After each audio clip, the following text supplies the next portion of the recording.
He plays to his audience. I think that there's a huge audience out there that doesn't buy into what he is saying about him, frankly. I think his excesses have cost him politically. This recent election was as much a rejection of his style and his inability to, it's not just to be gracious, but to be authentic. Because every newspaper in the country is talking about this isn't true, this isn't true, this isn't true. His core group believes that it's true. I have a friend who's in that group. I've known him since I was in high school, and I can't say, Bill, here's the evidence. You know, he said this, it's not true, it's not true, it's not true.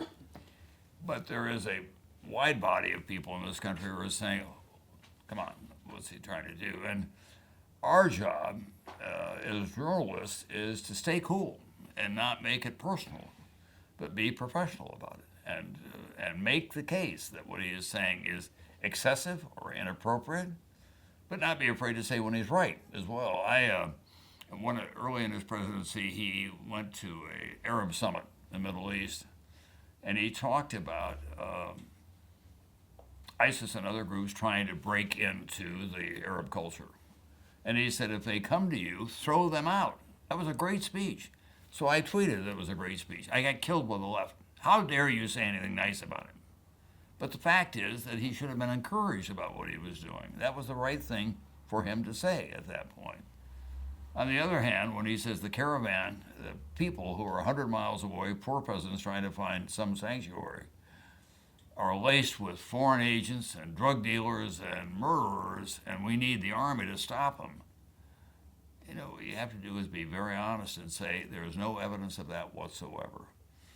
At the same time, you need members of his own party to come out and say, we don't agree with him. Well, some people have suggested that there be a boycott of some of President Trump's news or his tweets. How do you feel about that? Be a what? A boycott, not cover his Twitter feeds. Can't do that. You got to cover it. I mean, and I had a little trouble with the idea of boycotting the press room, for example, because of his fight with CNN. I do think that I've talked to our correspondents at their initiative. They come to me and say, what do you think? And we're a little uncomfortable with what's going on. I said, get like-minded people. And remember, you're there as reporters. You're not there as people in the ring with him who are going to punch back as hard as he punches you. You're there to tell the people what they need to know, tell what's true and what's not true, and be able to stand back and smile benignly.